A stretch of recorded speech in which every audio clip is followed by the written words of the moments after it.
நமசிவாய. ஓம் முருகா சரணம். பல மைல்களுக்கு அப்பால் பறந்து விரிந்திருந்தாலும் நம் கொங்கு சொந்தங்கள், கொங்கு வேளாளர் குல கவுண்டர்கள்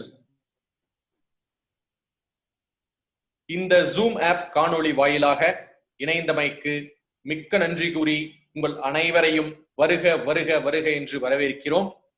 தவத்திரு பேரூர் ஆதீனம் மருதாசல அடிகளார் அவர்களின் பாதம் பணிந்து, சிரவை ஆதீனம் தவத்திரு குமர குருபர சுவாமிகள் அவர்களின் பாதம் பணிந்து, கொங்கு சொந்தங்கள் அனைவருக்கும் இன்று ஒரு முத்தாய்ப்பான நாள். என்ன நாள்? சாதனைகளுக்கு அடித்தளமிடும் முதல் படி நாள். இந்த சாதனைகளை நம் முன் விளக்கவும், அவர்களுடைய வாழ்க்கையின் சோதனைகளை எவ்வாறு கடந்து சாதனைகளை புரிந்துள்ளார் என்று கூறவும் இன்றைய சிறப்பு பேச்சாளர் திரு K Chandramohan,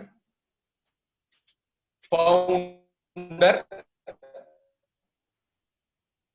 and chairman managing director of NTC Group Companies. அவர்களை பற்றி ஒரு C Manoharan, NG hospitals Kovai அவர்களை வழங்குமாறு பணிவுடன் கேட்டுக்கொள்கிறேன்.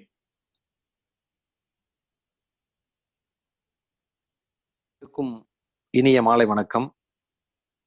அகிலமெங்கும் இருக்கக்கூடிய கொங்கு மக்களின் போற்றுதலுக்கும் வணக்கத்திற்கும் உரிய குருமகா சன்னிதானங்கள் பேரூர் ஆதீனம் தவத்திரு மருதாசல அடிகளார், சிரவை ஆதீனம் தவத்திரு குமரகுரு சாமிகள் அவர்களின் சரணங்களை பணிந்து வணங்கி மகிழ்கிறேன்.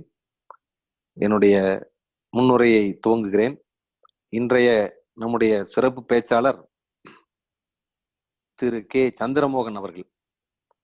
அவர்கள் என்டிசி என்று சொல்லக்கூடிய ஒரு மிகப்பெரிய கம்பெனியின் சேர்மன். அவர் நாமக்கல் பக்கத்தில் உள்ள ஒரு கிராமத்தில் திரு கந்தசாமி கவுண்டர் அவர்களுக்கும் திரு பழனியம்மாள் அவர்களுக்கும் இரண்டாவது மகனாக பிறந்தார். பிறந்து என்ஜினியரிங் படித்துவிட்டு, நாமக்கல் என்றாலே நமக்கு நினைவில் வருவது டிரான்ஸ்போர்ட், லாரியும் கோழிப்பண்ணையும் தான். அவர் சிறு வயதிலேயே இந்த லாரி டிரான்ஸ்போர்ட் செக்டரில் இருக்க வேண்டும், பணிபுரிய வேண்டும் என்று எண்ணி அந்த துறையிலேயே அவரை ஈடுபடுத்தி கொண்டு நாமக்கல் டிரான்ஸ்போர்ட் என்ற ஒரு கம்பெனியை துவங்கி, வள்ளுவர் சொல்வது போல தோன்றி புகழோடு தோன்றுக அகதிலார் தோன்றலில் தோன்றாமே என்ற குரலுக்கிணங்க அந்த நிறுவனத்தை மிகப்பெரிய நிறுவனமாக, உலகத்தில் உள்ள 50 மிகப்பெரிய ஒரு லாஜிஸ்டிக் கம்பெனியில் 11வது கம்பெனியாக சிகரம் தொட்டுள்ளார் நம்முடைய பண்ணை குலத்தை சேர்ந்த மாப்பிள்ளை திரு கே சந்திரமோகன் அவர்கள். அவர்களுக்கு நம்முடைய கொங்கு மக்களின் சார்பாக வாழ்த்துக்களை தெரிவித்துக் கொள்கிறேன். அவர் நம்முடைய கொங்கு இளைஞர்களுக்கு ஒரு எடுத்துக்காட்டு. இந்த அளவுக்கு சிகரம் தொடுவதற்கு அவர் எவ்வளவு உழைத்திருப்பார், எவ்வளவு சிரமங்களை சந்தித்திருப்பார் என்பது உடனே வந்துவிட முடியாது. உழைப்பு உழைப்பு உழைப்பு உழைப்பு தான் நம்முடைய கொங்கு மக்களின் தாரக மந்திரம். நம்முடைய கொங்கு மக்கள் அனைவரும் உலகில் உள்ள அனைத்து ஜீவராசிகளுக்கும் உணவை வழங்கக்கூடிய ஒரு தெய்வீக தொழிலை செய்து வருவார்கள். அதன் பலனாகவோ என்னவோ நம்முடைய கொங்கு மக்கள் இன்று உலகெங்கிலும் இருக்கக்கூடிய அனைத்து நாடுகளிலும் பரவலாக மிகப்பெரிய ஒரு நிலையில் இருக்கின்றார்கள். அந்த வகையில் நம்முடைய சந்திரமோகன் அவர்கள் சிகரம் தொட்டு பணத்தை மட்டும் சம்பாதிச்சிருக்கல அவரு. அதுக்கப்புறம் மிகப்பெரிய சேவைகள், அதாவது மக்களுக்கு ஒரு உதவி செய்ய, அந்த ஊர்ல இருக்கு அவங்க அம்மா பெயர்ல ஒரு அறக்கட்டளை, பழனியம்மாள் அவர் அம்மாவின் நினைவாக ஒரு அறக்கட்டளை துவக்கி, அந்த அறக்கட்டளையின் சார்பாக அந்த கவர்மெண்ட் ஸ்கூல்ஸ், அந்த பக்கத்தில் இருக்கிற ஸ்கூல்ஸ்ல தத்தெடுத்து அதை மிகப்பெரிய முறையில் கட்டடம் கட்டி கொடுத்து, அதில் நல்ல மார்க் எடுக்கக்கூடிய மாணவிகளுக்கு உதவி செய்வது, படிக்க வைப்பது. மேலும் நாமக்கல்லிலே ஒரு டிரான்ஸ்போர்ட் ஒரு காலேஜை நிறுவி டிரைவர்கள் அனைவருக்கும் ஒரு டிரான்ஸ்போர்ட் ட்ரைனிங் கொடுக்கக்கூடிய ஒரு நிறுவனத்தை நிறுவி அவர்களுக்கும் ஒரு ஐ செக்அப், மெடிக்கல் கேம்ப், இந்த மாதிரி நிறைய ஒரு சமூக சேவை செய்து வருகிறார்கள். அவர்களுக்கு எங்களுடைய பாராட்டுக்கள். அடுத்ததாக அவர் ஒரு சாய்பாபாவின் பக்தர், இறை வழிபாட்டிலும் மிக சிறந்த ஒரு பக்தி உடையவர். சாய்பாபாவின் தீவிர பக்தர். சிறுடி சாய்பாபாவின் கோயிலை போலவே நம்முடைய தமிழகத்தில் ஒரு கோயில் அமைக்க வேண்டும் என்று எண்ணி அவரை போன்ற சில பக்தர்களை சேர்த்து கோடிக்கணக்கான ரூபாய்களை செலவு செய்து நம்முடைய திருச்சிக்கு பக்கத்திலே உள்ள ஒரு ஊரில் ஒரு அருமையான ஒரு கோவிலை நிறுவி இந்த வருடம் 2020 வருடம் ஜனவரி மாதம் பல லட்சக்கணக்கான மக்களை வைத்து கும்பாபிஷேகம் செய்து மிக சிறந்த ஒரு அருள் இறைப்பணியும் செய்து வருகிறார்கள். மேலும் அவர்கள் இந்தியாவிலும் வெளிநாடுகளிலும் நிறைய அவார்டு வாங்கியிருக்காங்க. சொன்ன ரொம்ப டைம் ஆகும். நிறைய ஒரு அவார்ட்ஸ் வாங்கியிருக்காங்க. அந்த வகையில் இன்று அவருடைய சாதனைகளையும் சோதனைகளையும் நம்முடைய கொங்கு இளைஞர்களுக்கு ஒரு எடுத்துக்காட்டாக இன்று சிறப்பு பேச்சாளர் பேச உள்ளார்கள். அவர்களுக்கு நம்முடைய வாழ்த்துக்களை தெரிவித்துக் கொண்டு இந்த வாய்ப்புக்கு நன்றி கூறி விடைபெறுகிறேன். நன்றி, வணக்கம். முன்னுரை வழங்கிய மருத்துவர் டாக்டர் சி மனோகரன் அவர்களுக்கு நன்றி. நமது இன்றைய சாதனையாளரை பற்றி தெரிந்து கொள்வதற்கு ஒரு சிறிய காணொளி. NTC Logistics India Private Limited, a torchbearer in Indian logistics, has been handling logistics solutions with resoluteness in its illustrious path over the past 2 decades. NTC had its beginnings in 1997 as a logistics provider to the heavy engineering and renewable energy sector.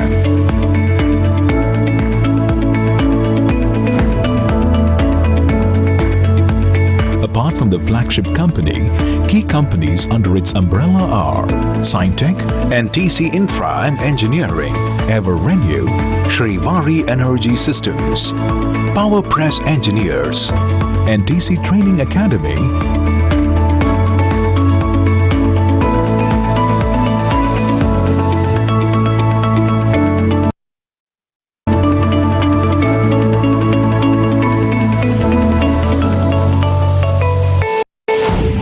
NTC Logistics India Private Limited.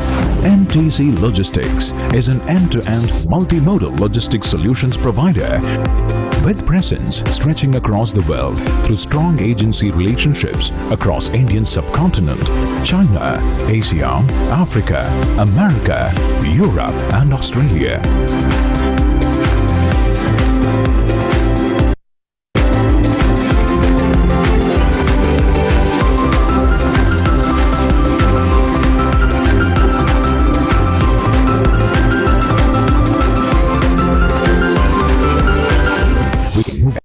Cargo from 100 grams to over 1,000 tons practically from anywhere in the world.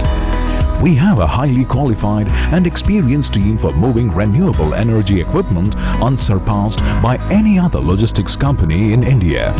With over 2,000 assets, we provide cost-effective, technology-driven end-to-end logistics solutions engineered to suit customers' business requirements. Scientech Supply Chain Solution Private Limited. Scientech Supply Chain Solutions, a logistics company created to deliver a logistics solution for a better tomorrow.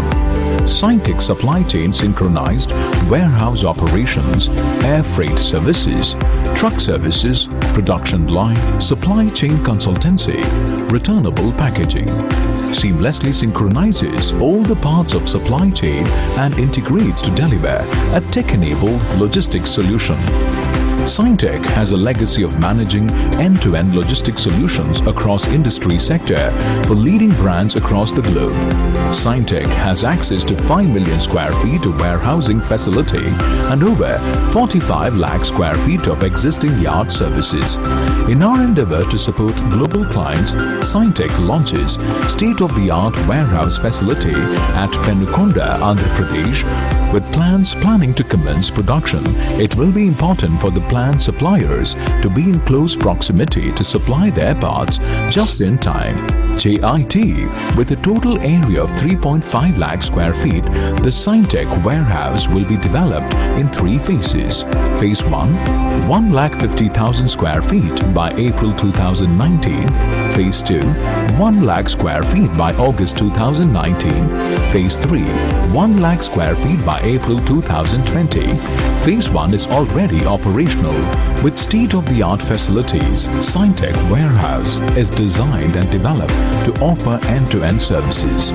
Design and supply returnable crates and trolleys, pick up crates and trolleys from your plant, provide dedicated and trip-based transportation, provide warehouse at Penukonda, provide requisite manpower and equipment to manage operations, prepare KITs as per schedule to plants, provide milk run vehicle from warehouse to plant, supply to plant and get acknowledgement from them, pick up the empty crates and trolleys, bring the empty crates to your plant at Chennai or Bangalore.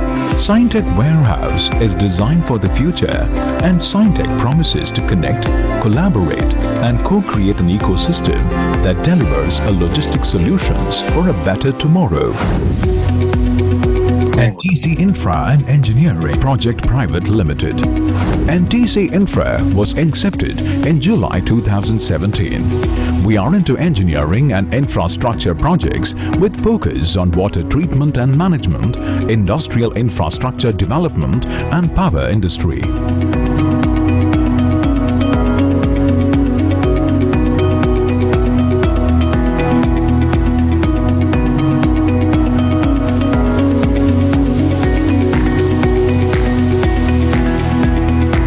We're also engaged in design, engineering and project management consultancy.